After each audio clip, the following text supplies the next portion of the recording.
Israeli हमलों के खिलाफ हमास की एक बार फिर भरपूर जवाबी कार्रवाई। काबिज से होनी फोर्सेस के हाथ पांव फूल गए। इसराइल में कुछ घंटे के वक्फे के बाद सुबह फिर सायरन बजने लगा। तल अवीव से मुतअद्दिद धमाकों की आवाजें आने लगी।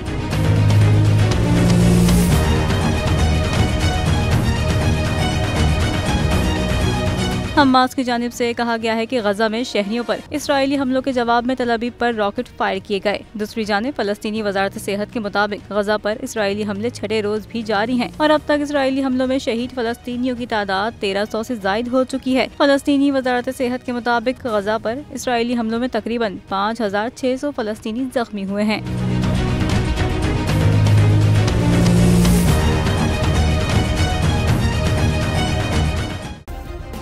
सब्सक्राइब करें और बेल दबाएं ताकि कोई खबर रह न जाए।